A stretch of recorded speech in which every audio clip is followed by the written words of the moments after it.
When my man goes to sea, he steps so high and free. I think I know as I watch him go. This song is really beautiful.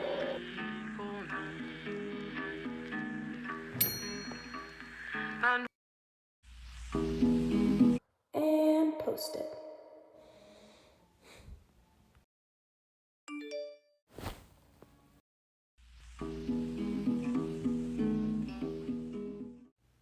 She disappeared?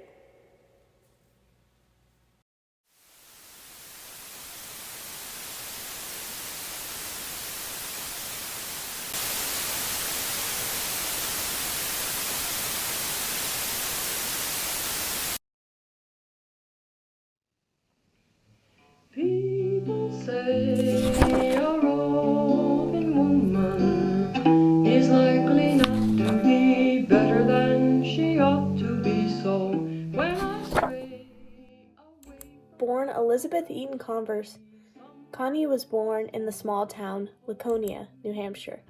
Her birthday was on August 3rd, 1924, and fell on a Sunday. Her father, a Baptist minister, and her mother was described as musical. Unsurprisingly, she grew up in a religious household with an older brother, Paul, who was 3 years older, and her younger brother, Phil, who was 5 years younger. Phil and Connie had a very close relationship as children. Even with their family's conservative upbringing, they were described as having a good time in each other's company, reading Shakespeare and putting on plays. Phil, Connie's younger brother, stated he was mostly raised by Connie, and he referred to her as Sis. He writes in a 2000s essay about her, quote, "I always wince about mentioning this truth, because it sounds like our mutual parents were on leave for a decade or two. In fact, they were very much there and loving, but I did spend more time that was psychologically real to me and her Sis Thrall." End quote. Connie was a known polymath, otherwise known as a person of wide-ranging knowledge or learning. She often invented games for her brothers to take care of their boredom. She would also memorize poetry or the biographical details of famous politicians and explorers. Even from a young age, she was outspoken, talented, independent, and brave.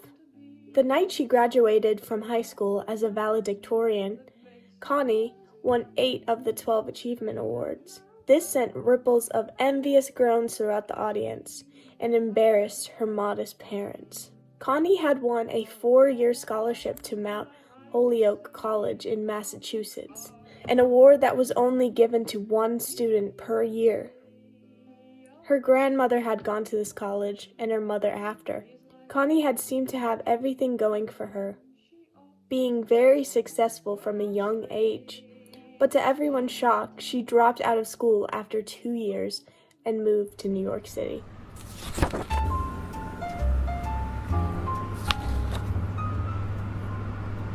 Connie had shown little musical interest in her childhood, but she began to teach herself how to play guitar. She had plans to become a musician and move to New York. Her brother Phil would describe this as an act of pure rebellion. Her mother and father were heartbroken at her choices and assumed she was running away from them. Phil stated, quote, "And my guess is that maybe they were right," end quote. New York was a different pace from what she was used to in her small town, but Connie had no problem adapting quickly. She found a small apartment on Grove Street in Greenwich Village. She picked up an editorial job at the Institute for Pacific Studies, and when that organization had failed due to the involvement with Alger Hiss, an American government official accused in 1948 of having spied for the Soviet Union in the 30s, Connie had to find a new job. She then worked at a less demanding position at a printing house. Phil believes it's around this time she began to write her music. Elizabeth, now going as Connie, a nickname her New York friends had given her, began writing madly, eventually writing over 40 songs. She wrote love songs, tunes to her favorite poem, and feminist anthems. New York being such an inspiring place to live, she couldn't have helped but act upon it. Connie's music can be described as hauntingly beautiful. She paints a picture in her songs that not a lot of writers can. Her songs tell a story that you can't help but get lost in. When I had a listen to her album for the first time, How Sad, How Lovely, I had to stop everything I was doing and just listen to her words. Connie comments on a woman's place in the world, her religious background, and loneliness, whether it be perceived as good or bad. She would record her music in Gene Deitch's apartment kitchen, a graphic artist who also lived in the city. Deitch had become enamored with Connie's music and would often help her record in front of audiences of friends and admirers. Quote, "There are many better singers than Connie, but none were as intelligent or literate or beautiful. Her songs still haunt me." End quote. On her recordings, it's only her voice and her guitar. She has no band or backup singers.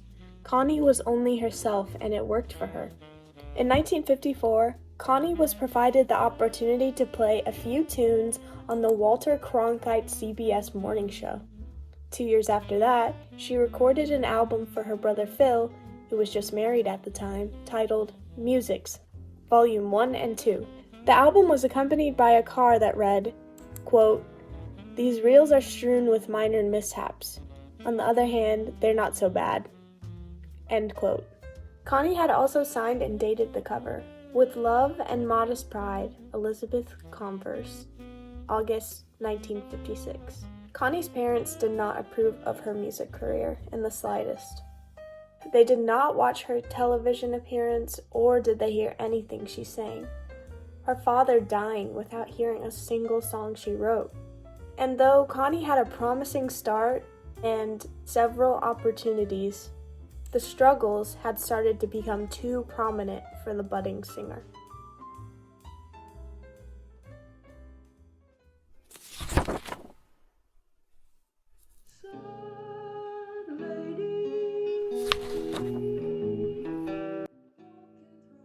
Connie, no matter how hard she worked, could not get her career off the ground. Her TV appearance did not gain recognition. Her recordings couldn't attract any record contracts. Deitch stated, quote, "We tried our best, but we couldn't sell her." End quote. Connie's music was different from folk music at the time. Women just weren't writing sounds like she was. And though it may have been revolutionary, it made her an oddity at the time. In 1961, Connie had had enough of the city. She packed her things and left New York City alone. She moved to Ann Arbor and found a small apartment near Phil, who helped her get work at the College Journal as a secretary, then as an editor. Phil said, quote, "She wrote a lot of things at the Journal, but she never composed new music after New York. I think she arrived at a place where she decided she wasn't going to make it, and in many ways that really hurt her." End quote. Connie had spent more time with her family now being back at home. She worked, made friends, and worked some more. She had spent a decade at the Journal, a decade back with her family, a decade away from her presumably failed career. Her depression had increased, and she stopped talking to her friends from New York almost entirely. Phil stated, quote, "She started to grow more and more tired of the routine. You could see it in her face." End quote. Even her friends at her workplace began to notice her sadness and grouped together some money to send her to a sabbatical. She went to London, where she lived there for 8 months, which she greatly enjoyed. When she returned, however, it was evident that her trip had no lasting effect on her demeanor. It was obvious that Connie had lost her light that she once held. Her mother had invited her to Alaska with a friend, thinking that the cold air might help her. However, she did not want this. Being around 2 elderly women wouldn't allow her to smoke and drink as she often did. Phil said, quote, "She didn't know how to say no, though, so she went." End quote. As she closed the cab door on the way to the airport, Connie exhaled a plume of smoke and barked, quote, "I want to go to Alaska like I want to go to the basement." End quote. Walking through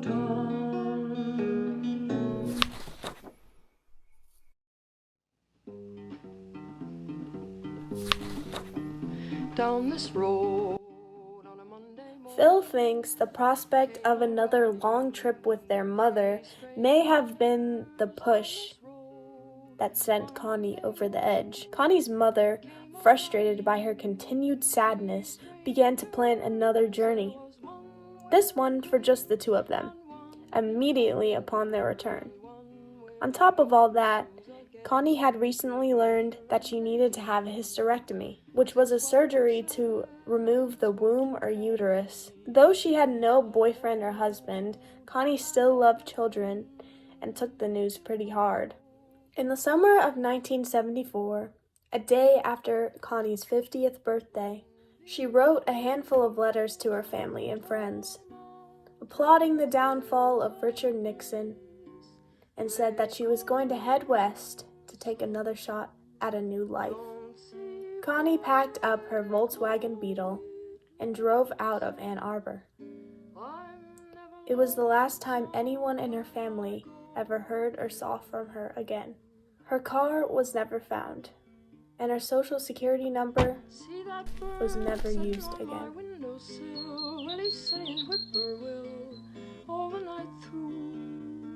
See that brook running by my kitchen door. Well, it couldn't talk no more if it was you. Up that tree, there's sort of a squirrel thing. Sounds just like we did when we were quarreling. In the yard, I keep a pig or two. They drop in for dinner like you used to do. All sad, how lovely, how short. Someone, years later, after her disappearance, told Phil that they found an Elizabeth Converse in a phone book in Kansas City, or perhaps Oklahoma, he couldn't remember. But he can never push himself to go see her.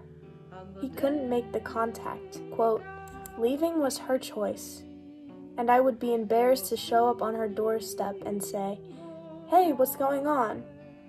I know it might sound ghastly, but that's how I felt. End quote. One memory that resonates with Phil is a school suicide that happened when he was 11. The girl who killed herself had been a close friend of Connie's, and the tragedy had set all of Concord abuzz, blaming the victim. Connie disagreed heavily. Quote, I remember her saying that the decision to take one's life was very personal. She very much believed, even back then, that if anything should be left up to a person, it was whether or not to live. End quote.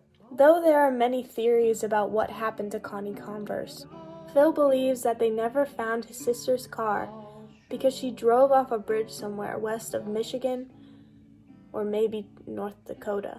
Connie would be 98 years old if she was still alive today. She was many things in her life and went through many outlets, and she should never be forgotten. What's going on in the shop?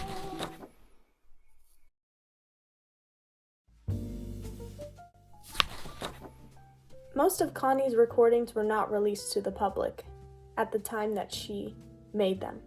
But in 2003, Gene Deitch went to play the recordings on WNYC radio and would later release them on an album in 2009 titled How Sad, How Lovely. This album would become loved by many, myself included, and would gain wide recognition.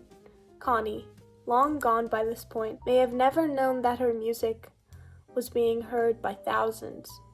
Her work resembles painters of the past who never gained recognition until death, a rare thing of a singer-songwriter. There are little to no interviews of Connie, and most of the accounts of her are from others close to her.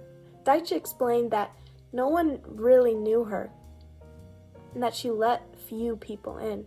We may never really know her, but we know her music and the window she gave us to her mind.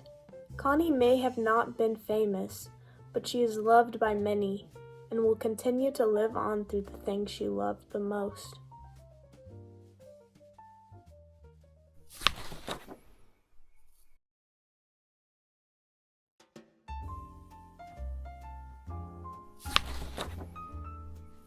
I want to thank everyone for watching this video if you got this far.